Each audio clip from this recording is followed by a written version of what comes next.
This is Seattle's Morning News. Dave Ross with Heather Bosch. Friday at Seattle's Town Hall, the campaign to bring captive orca Tokitae home is hosting an event. Tokitae is the orca who's been at the Miami Seaquarium for something like 51 years. Ellie Kinley is a Lummi tribal member, activist, president of the land conservation nonprofit Sacred Sea. She hosts the Sacred Sea podcast. So, Ellie, I didn't know that this campaign was still going on, frankly. So tell me the history of Tokitae and why it has taken so long to get anything done.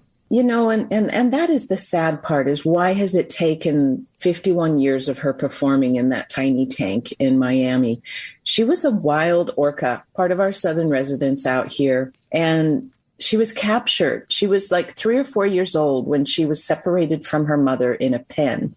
And then she made that long trip to Miami and was put in the world's tiniest orca tank, where she performed for her meals, and they gave her the show name Lolita. And once we really heard of the story, we knew what the thing to do was to bring her home.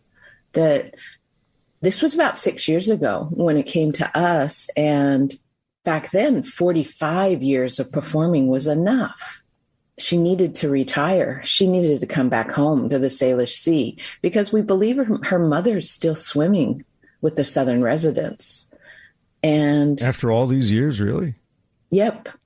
I just think we need to bring her back. From a practical standpoint, I think we all agree that whales are intelligent, complex beings. To have been removed from the Salish Sea for so long, are there concerns that she would be able to adapt back to being in the wild? Well, even just the process of bringing her home is going to take 3 to 6 months of training her to go into the sling and to be comfortable in the sling so she can be flown home. Everything's going to take little steps, and it's going to take a long time. So that's what they have to do, that put her in a sling and put her on a cargo plane? Yes. And how do you keep, you have to keep her wet though, don't you? They miss them. They miss them. Believe it or not, there's 160 orca flights a year. Really? Yes. They are constantly being flown back and forth from one park to another. Wow. So it's not even an uncommon thing. And talk to me about why for the Lummi tribe, this is not just an animal, a creature of the sea. This is something very important to the tribe, correct?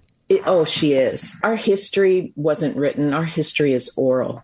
And so our history is passed down by stories. And these stories are so important that they're never changed. You can't alter them when you're telling them. We have stories that were told to us by our chief, that the Quahamichtan, they're just an extension of our family. They're our family that lives under the waves, that they put on their underwater regalia, they button it up, and then they're allowed to live under the water. It's our responsibility to always take care of them. And we failed at that. We have let the Salish Sea get to a point where they are spending their entire day looking for a meal now, where their meals used to just pass them by and then they had plenty of time to play. But nowadays they spend their whole day foraging for those Chinook out there. And we're the ones who have let that happen. And we should have known better. You bring up a really important point that the whole population of the southern resident killer whales is starving. There will be people who say, why put so much attention on this one whale who's 50 years old, who has lived in another city across the country for decades and decades? Why focus on that and not just on the southern resident killer whales and getting their population healthy again?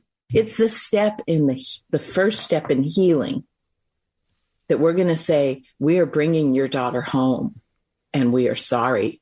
And we're just hoping that apology, that they realize that there's hope. We can learn as humans, we can learn what we did was wrong and we can correct that wrong.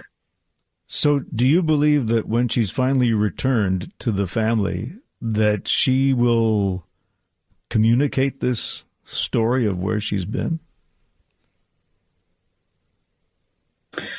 I guess Boy, I hope not, because, you know, the parallels between us and the Southern residents, we had so many of our children taken and put in boarding schools. And when those folks came back from the ones that came back from boarding schools, they didn't tell their story. They held it inside so as to not cause greater damage. I never thought of that. But I do know that she knows her Southern resident song. It's been played for her, and she still recognizes it because she was 3 or 4 years old when she was taken. So she'd already had years with her family. And so on Friday, the campaign to bring captive Orca Tokitae home will be at Town Hall, April 8th, 7:30 p.m. Also there, former Lummi Nation Chairman Jay Julius, Lummi Fisher and campaign leader Ellie Kinley, that's you, cetacean expert Jeff Foster, and moderator Bonnie Swift. And you can either go in person or join them online. Ellie, thanks for coming on today. We appreciate it. Good luck. Hi, Shka.